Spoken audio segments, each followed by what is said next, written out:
നമസ്കാരം. ഹലോ ഡോക്ടറിന്റെ ഒരു പുതിയ എപ്പിസോഡിലേക്ക് എല്ലാ പ്രിയ പ്രേക്ഷകർക്കും സ്വാഗതം. സ്ത്രീകളുടെ ചർമ്മ സൗന്ദര്യ സംരക്ഷണത്തെക്കുറിച്ചാണ് ഹലോ ഡോക്ടർ ഇന്ന് സംസാരിക്കുന്നത്. നമുക്കൊപ്പമുള്ളത് കേരള ഹെൽത്ത് സർവീസിലെ ഡെർമറ്റോളജിസ്റ്റ് ഡോക്ടർ വിധുശ്രീ എസ് നായരാണ്. ഡോക്ടർ, ഹലോ ഡോക്ടറിലേക്ക് സ്വാഗതം. പ്രേക്ഷകർക്ക് സംശയങ്ങൾ ചോദിക്കുവാൻ താഴെ കാണുന്ന നമ്പറിൽ വിളിക്കാവുന്നതാണ്. ഡോക്ടർ, ആദ്യം തന്നെ ചർമ്മ സൗന്ദര്യം എങ്ങനെ സംരക്ഷിക്കാം? ചർമ്മ സംരക്ഷണത്തിന് പൊതുവിൽ എന്തെല്ലാം കാര്യങ്ങളാണ് ശ്രദ്ധിക്കേണ്ടത്? നമുക്കെല്ലാം അറിയാം, ബാഹ്യ സൗന്ദര്യത്തിന് അമിത പ്രാധാന്യം നൽകുന്ന ഒരു ലോകത്തിലാണ് നാം ഇന്ന് ജീവിക്കുന്നത്. അതുകൊണ്ട് മാത്രമല്ല ചർമ്മത്തിൻ്റെ പ്രസക്തി. എല്ലാവർക്കും അറിയാം, ചർമ്മം നമ്മുടെ അവയവങ്ങളിൽ ഏറ്റവും വലുതാണ്. ഈ ശാരീരികവും മാനസികവുമായ ആരോഗ്യത്തിൻ്റെ ഒരു കണ്ണാടിയാണ് ചർമ്മം എന്ന് തന്നെ പറയാം. അതുകൊണ്ട് തന്നെയാണ് ചർമ്മത്തെ നാം സംരക്ഷിക്കേണ്ടതിൻ്റെ ആവശ്യകത ഉണ്ടാവുന്നത്. നമ്മൾ മലയാളികൾ ദിവസേന കുളിക്കുന്നവരായതിനാൽ ഈ കുളിയുടെ പ്രാധാന്യത്തെപ്പറ്റി പറയേണ്ട കാര്യമില്ല. ചെറു ചൂടുവെള്ളത്തിലോ അല്ലെങ്കിൽ തണുത്ത വെള്ളത്തിലോ, ലൂക്ക് വാം വാട്ടറാണ് എപ്പോഴും നല്ലത്, അതിൽ കുളിക്കുന്നതാണ് നല്ലത്. മൈൽഡ് സോപ്പ് ഉപയോഗിക്കാം, അതായത് ഒരുപാട് വീര്യം കൂടിയ സോപ്പുകൾ ഉപയോഗിക്കാതിരിക്കുന്നതാണ് എപ്പോഴും ചർമ്മത്തിന് നല്ലത്. ബോഡി വാഷ് ഉപയോഗിക്കാം എല്ലാം, പക്ഷേ മൈൽഡ് ആകുന്നതായിരിക്കും നല്ലത്. കുളി കഴിഞ്ഞ ഉടനെ ഒരു മോയ്സ്ചറൈസർ നമുക്ക് ഉപയോഗിക്കാം. അത് ആ നനവുള്ളപ്പോൾ തന്നെ അപ്ലൈ ചെയ്യുന്നതാണ് നല്ലത്. ഇപ്പോൾ ഈ മോയ്സ്ചറൈസർ തന്നെ ബോഡി ലോഷൻസ്, മുഖത്തിടാൻ പ്രത്യേകം മോയ്സ്ചറൈസേഴ്സ് എല്ലാം അവൈലബിൾ ആണ് മാർക്കറ്റിലും, അല്ലാതെ മരുന്നുകളായിട്ടും എല്ലാം അവൈലബിൾ ആണ്. സ്കിൻ ടൈപ്പ് അനുസരിച്ച് വേണം നമ്മൾ മോയ്സ്ചറൈസർ സെലക്ട് ചെയ്യാനായിട്ട്. പിന്നെ സൺസ്ക്രീനിൻ്റെ പ്രാധാന്യത്തെപ്പറ്റി ഞാൻ പറയേണ്ട കാര്യമില്ല. ഇപ്പോൾ യൂട്യൂബും ഇതുമൊക്കെ വഴി, നമ്മുടെ ഓൺലൈൻ മീഡിയ വഴി സൺസ്ക്രീൻ ഒരുപാട് ഹൈപ്പുണ്ട്. ഹൈപ്പ് മാത്രമല്ല, അത് ആവശ്യം കൂടെയാണ്. അപ്പോൾ അത് നമ്മുടെ സ്കിൻ ടൈപ്പിനനുസരിച്ച് സൺസ്ക്രീൻ ഉപയോഗിക്കാം. ഈ സൂര്യപ്രകാശത്തിൽ അടങ്ങിയിരിക്കുന്ന അൾട്രാവയലറ്റ് രശ്മികളെ പ്രതിരോധിക്കുന്നതിന് സൺസ്ക്രീൻ വളരെയധികം സഹായകമാണ്. അങ്ങനെ നമ്മുടെ സ്കിന്നിന് പ്രൊട്ടക്ഷനും കൊടുക്കാറുണ്ട് സൺസ്ക്രീൻസ്. പിന്നെ പറയേണ്ടത് തലമുടിയുടെ കാര്യമാണ്. തലമുടി നമ്മൾ ഒരു മൈൽഡ് ഷാംപൂ ഉപയോഗിച്ച് കഴുകാം, ഇടയ്ക്കൊന്ന് കഴുകാം. ഒരുപാട് ഗ്രീസി ഹെയർ, ഇപ്പോൾ താരനൊക്കെ ഉള്ളവരാണെങ്കിൽ അങ്ങനെ മെഡിക്കേറ്റഡ് ഷാംപൂസ് ഉപയോഗിക്കണം. അല്ല, ഓയിലി സ്കിന്നും തലയിൽ തന്നെ ഒരുപാട് ഗ്രീസി ഹെയർ ഉള്ളവരാണെങ്കിൽ അതിനനുസരിച്ചുള്ള ഷാംപൂസും തല കഴുകുന്നത് നമുക്ക് ക്രമീകരിക്കാൻ പറ്റുന്നതാണ്. താരൻ, പേൻശല്യം തുടങ്ങിയവ ഉള്ളവർ, എസ്പെഷ്യലി കുട്ടികളിലൊക്കെ അതിന് പ്രത്യേകമായിട്ട് ട്രീറ്റ്മെൻറ്റ് എടുക്കേണ്ടതാണ്. പിന്നെ പറയേണ്ടത് നമ്മുടെ നഖങ്ങളുടെ കാര്യമാണ്. ഈ ചർമ്മത്തെപ്പറ്റി പറയുമ്പോൾ നമ്മൾ നഖങ്ങളുടെ കാര്യം വിട്ടു പോകാതിരിക്കണം. നഖങ്ങൾ എപ്പോഴും ആന്തരികമായ അസുഖങ്ങൾ പലപ്പോഴും നഖത്തിൽ സിംറ്റംസ് ഉണ്ടാക്കാറുണ്ട്. എന്ന് വെച്ചാൽ നഖം പൊടിഞ്ഞു പോവുക, തൈറോയിഡൊക്കെ ഉണ്ടെങ്കിൽ, പിന്നെ നഖം നിറവ്യത്യാസം നഖങ്ങളിൽ ഉണ്ടാവുക. അങ്ങനെ ഈ ഒരുപാട് വില കുറഞ്ഞ നെയിൽ പോളിഷുകൾ, പിന്നെ അസെറ്റോൺ ഉള്ള നെയിൽ പോളിഷ് റിമൂവേഴ്സ്, ഇതൊക്കെ ഉപയോഗിക്കുമ്പോൾ ഈ നഖങ്ങൾക്ക് സ്ഥിരമായ ഒരു നിറവ്യത്യാസം, മഞ്ഞ നിറവും നഖം എളുപ്പം പൊട്ടിപ്പോവുകയും ഒക്കെ ചെയ്യാറുണ്ട്. ചർമ്മത്തിൻ്റെ മറ്റൊരു കാര്യം ചുണ്ടുകളുടെ കാര്യമാണ്. ഡ്രൈ ലിപ്സൊക്കെ ഉള്ളവർ നമുക്ക് ചുണ്ടിൽ ഇടയ്ക്കൊന്ന് പെട്രോളിയം ജെല്ലി കലർന്ന ലിപ് ബാമുകൾ ഉപയോഗിക്കാം. ഇപ്പോൾ ഈ സൺസ്ക്രീൻ കലർന്ന ലിപ് ബാമുകളും മാർക്കറ്റിൽ അവൈലബിൾ ആണ്. പിന്നെ ഉള്ളത്, നമ്മൾ വിട്ടുപോകാൻ പാടില്ലാത്തൊരു കാര്യം, പലപ്പോഴും നമ്മൾ മറന്നു പോകുന്ന ഒന്നാണ് കൈകാലുകളുടെ, അതായത് പാദങ്ങളുടെയും കൈകളുടെയും സംരക്ഷണം. അത് ഈ വെള്ളം കൂടുതലായിട്ട് ഉപയോഗിക്കുന്ന അമിത സമ്പർക്കം വെള്ളവുമായിട്ടുള്ള, അത് എസ്പെഷ്യലി വീട്ടമ്മമാരിൽ കൂടുതലായിട്ട് കൈകാലുകളിൽ ഫംഗൽ ഇൻഫെക്ഷൻ കാണാറുണ്ട്. സോപ്പുകളുടെ അമിത ഉപയോഗം, അതും കൂടുതൽ വീട്ടമ്മമാരിൽ തന്നെ പാത്രം കഴുകുകയൊക്കെ ചെയ്യുമ്പോഴേക്കും ഈ ഹാൻഡ് എക്സീമ എന്ന് പറയും, കുരുക്കളും ചൊറിച്ചിലും വിണ്ട് കീറലുമൊക്കെ ഉണ്ടാവാറുണ്ട്. അപ്പോൾ അതിന് അനുസരിച്ചുള്ള പ്രതിവിധികൾ നാം ചെയ്യേണ്ടതുണ്ട്. എപ്പോഴും അങ്ങനെയുള്ളവരൊക്കെ ഈ ഹൗസ് ഹോൾഡ് ഗ്ലൗസ് കിട്ടും, അത് ഉപയോഗിച്ച് പാത്രം കഴുകുകയും തുണി കഴുകുകയും ഒക്കെ ചെയ്യുന്നതാവും ഉത്തമം. കൈകളിലും കാലുകളും ഈ നമ്മുടെ ബാക്കിയുള്ള ചർമ്മത്തേക്കാൾ കുറച്ചും കൂടെ കട്ടിയുള്ളതാണ്. ഇപ്പോൾ മോയ്സ്ചറൈസർ തന്നെ കുറച്ച് യൂറിയ അങ്ങനെയുള്ള ഹ്യൂമക്ടാൻസ് അടങ്ങിയ മോയ്സ്ചറൈസേഴ്സ് യൂസ് ചെയ്യുന്നതായിരിക്കും എപ്പോഴും നല്ലത്. പിന്നെ പറയാനുള്ളത്, നമ്മുടെ ഈ പുറമേയുള്ള ലേപനങ്ങൾ മാത്രം പുരട്ടിയത് കൊണ്ട് ചർമ്മത്തിന് ഒരു ആരോഗ്യം കിട്ടുമെന്ന് നമുക്ക് പറയാൻ പറ്റില്ല. കാരണം എപ്പോഴും നമ്മുടെ ശാരീരികവും മാനസികവുമായ ആരോഗ്യം ചർമ്മത്തിൽ പ്രതിഫലിക്കാറുണ്ട്. അപ്പോൾ അതിന് നമ്മൾ ഉള്ളിൽ നിന്നുള്ള പോഷകങ്ങൾ വേണം. അപ്പം സമീകൃത ആഹാരം അഥവാ പോഷകസമൃദ്ധമായ ആഹാരമാണ് നമുക്കെപ്പോഴും വേണ്ടത്. പിന്നെ ഈ ഡയറ്റ് ഫാറ്റ്സ് ഒഴിവാക്കുക, ക്രാഷ് ഡയറ്റ് അങ്ങനെയൊക്കെ ചെയ്യുമ്പോൾ ആൾക്കാരിൽ പെട്ടെന്ന് മുടി കൊഴിച്ചിൽ, സ്കിൻ അങ്ങ് ഡള്ളായി പോവുക, ഇങ്ങനെയുള്ള കാര്യങ്ങൾ ഉണ്ടാവാറുണ്ട്. അപ്പോൾ എപ്പോഴും ഡയറ്റിംഗ് ചെയ്യുമ്പോൾ ഒരു ന്യൂട്രീഷനിസ്റ്റിനെ അല്ലെങ്കിൽ ഡയറ്റീഷ്യൻ്റെയൊക്കെ ഡോക്ടേഴ്സിൻ്റെയൊക്കെ സഹായത്തോടെ നമ്മൾ തുടരുന്നതായിരിക്കും എപ്പോഴും അഭികാമ്യം. പിന്നെ പറയാനുള്ളത്, നമ്മൾ സൺസ്ക്രീനിൻ്റെ കാര്യം പറഞ്ഞു. ഇത് ചുരുക്കത്തിൽ നമ്മളൊരു മാനസികാരോഗ്യം അതിനെപ്പറ്റി പറയുകയാണെങ്കിൽ ഒട്ടും വില കുറച്ച് കാണരുത്. കാരണം സ്ട്രെസ് ഉണ്ടെങ്കിൽ നമ്മുടെ എപ്പോഴും അത് സ്കിന്നിൽ റിഫ്ലക്റ്റ് ചെയ്യും. ഡോക്ടർ, ഞാനൊന്ന് ഇടപെടുകയാണ്. നമ്മോടൊപ്പം ഇപ്പോൾ ഒരു പ്രേക്ഷകൻ ചേരുകയാണ്. കായംകുളത്ത് നിന്നും കുഞ്ഞുമോനാണ്. കുഞ്ഞുമോൻ, ഡോക്ടറോട് ചോദിച്ചോളൂ.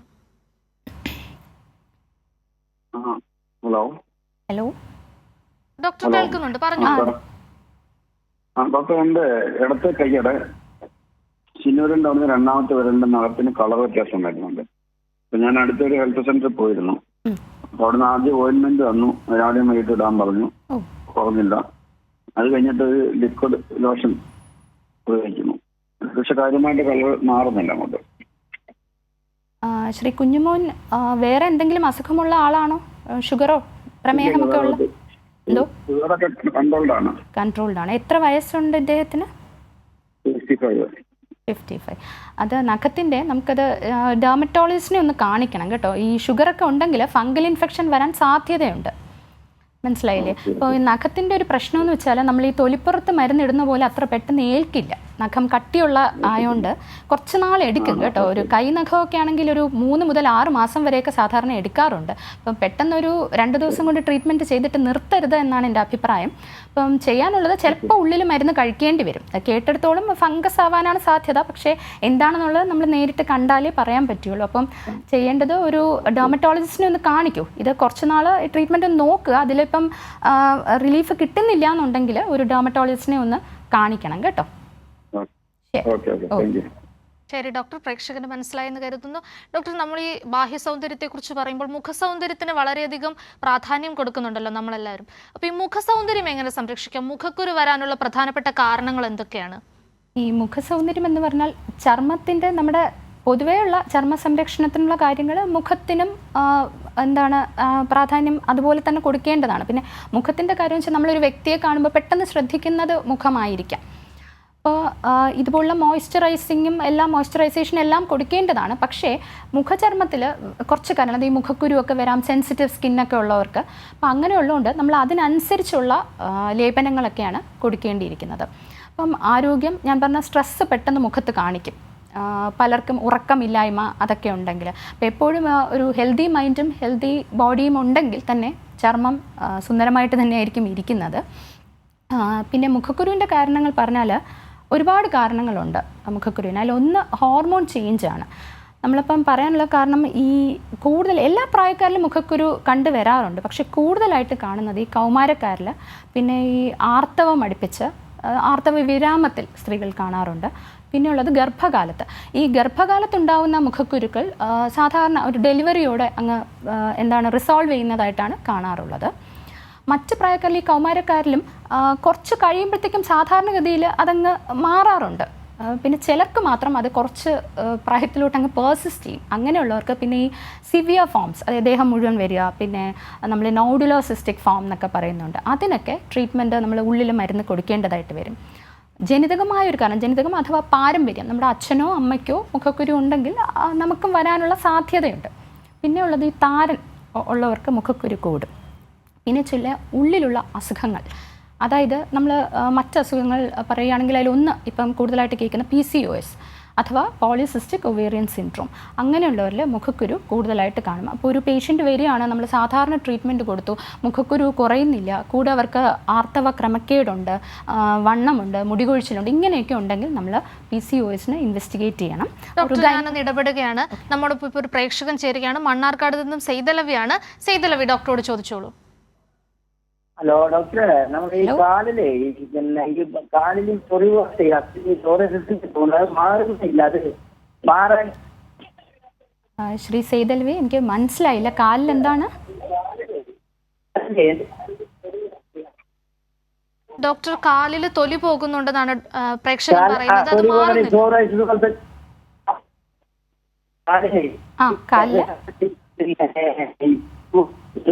മാറ്റിക്കൊണ്ടിരിക്കുകയാണ്. സെയ്തലവി, ടിവിയുടെ വോളിയം ഒന്ന് കുറയ്ക്കുമോ? കുറച്ചത്.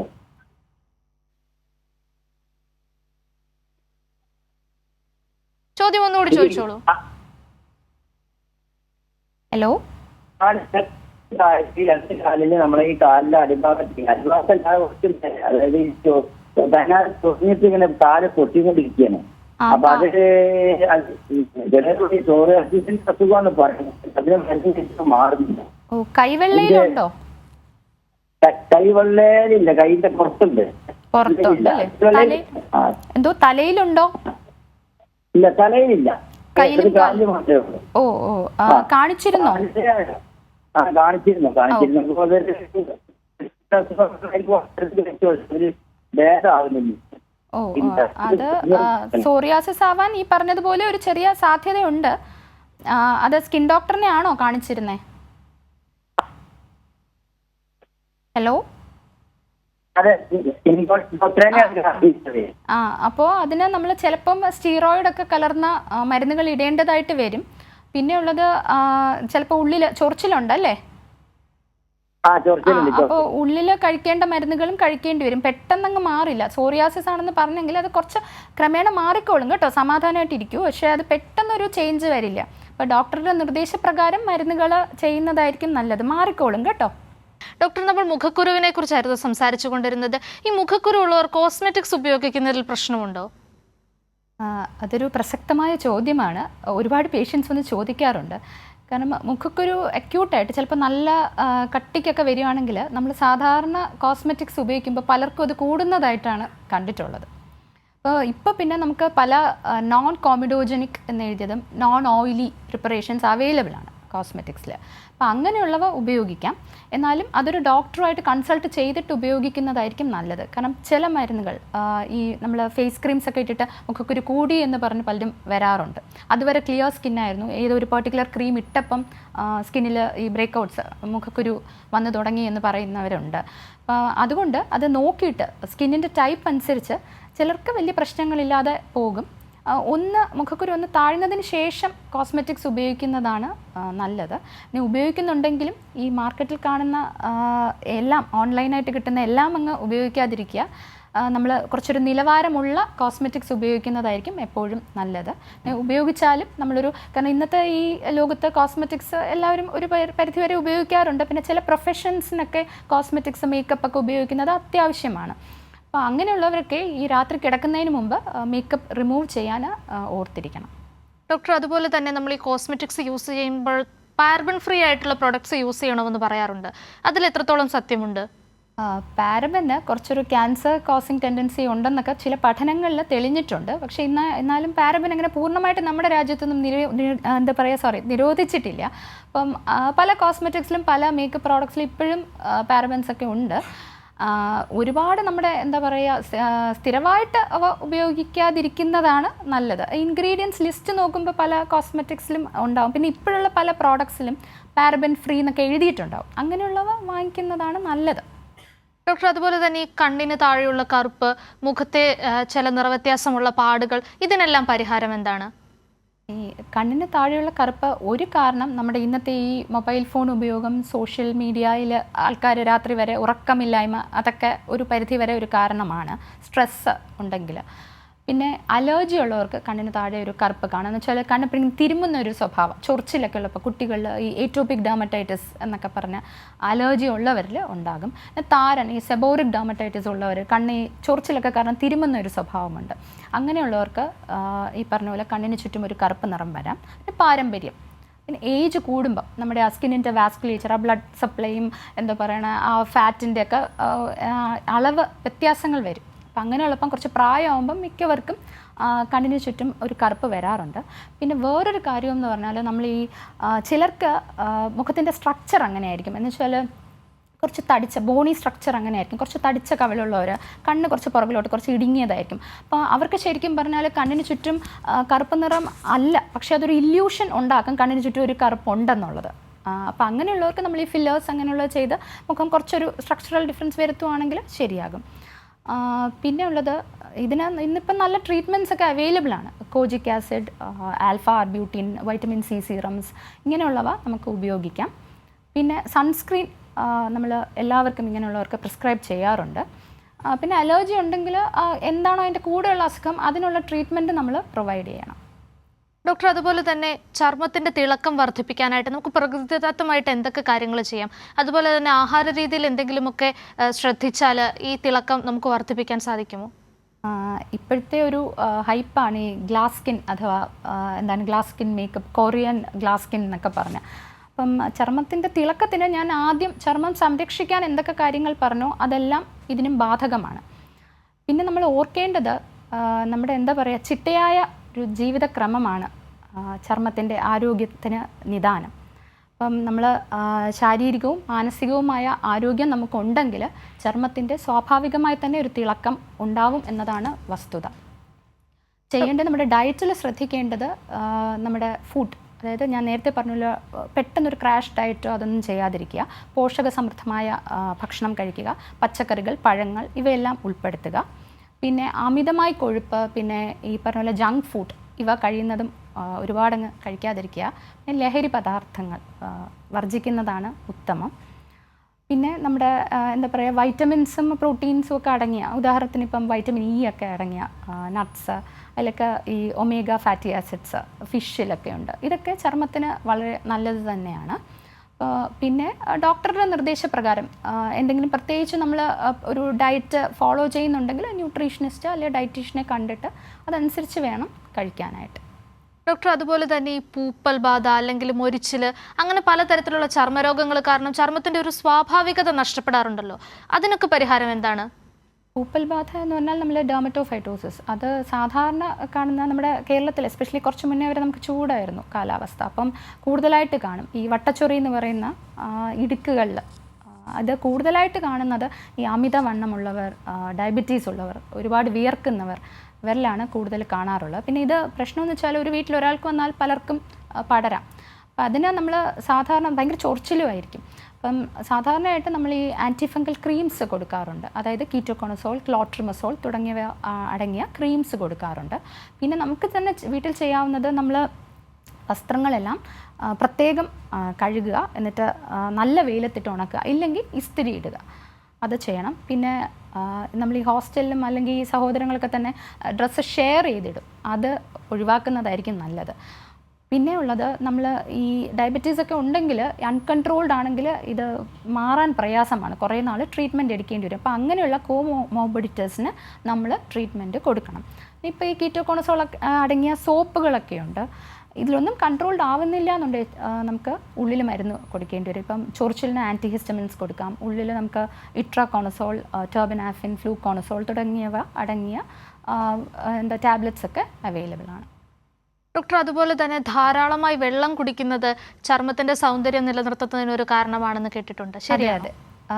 അതൊരു പ്രസക്തമായ കാര്യം തന്നെയാണ്. നമ്മളെപ്പോഴും പറയാറുണ്ട്, ചർമ്മത്തിൻ്റെ മാത്രമല്ല നമ്മുടെ പൊതുവെയുള്ള ആരോഗ്യത്തിന് വെള്ളം, അതായത് ഡെയിലി ഒരു 1.5 മുതൽ 2 ലിറ്റർ വരെ വെള്ളം കുടിക്കാമെന്നാണ് പറയുന്നത്. പലരും ഈ ചൂടൊക്കെ ആയപ്പോഴത്തേക്കും വെള്ളം കുടിക്കാതിരിക്കുന്ന ഒരു പ്രവണത ആരോഗ്യത്തിനെ ഹാനികരമായിട്ട് കാണിക്കാറുണ്ട്. പിന്നെ നമുക്കല്ലാതെ ഫ്രൂട്ട്സിൻ്റെ ജ്യൂസ് അതൊക്കെ കഴിക്കാം. എന്നാലും ഡോക്ടർ, ഞാനൊന്ന് ഇടപെടുകയാണ്. നമ്മുടെ ഇപ്പോൾ ഒരു പ്രേക്ഷകൻ ചേരുകയാണ്, കോന്നിയിൽ നിന്നും സുരേഷാണ്. സുരേഷ്, ഡോക്ടറോട് ചോദിച്ചോളൂ. ഹലോ. ഹലോ, ശ്രീ സുരേഷ് പറഞ്ഞോളൂ. ഡോക്ടറെ, നമസ്കാരം ഡോക്ടറെ. നമസ്കാരം ഡോക്ടർ. നമസ്കാരം. ഡോക്ടർ, സുരേഷ്, ടിവിയുടെ വോളിയം ഒന്ന് കുറച്ച് വെക്കാമോ? ടിവിയുടെ വോളിയം കുറയ്ക്കാമോ?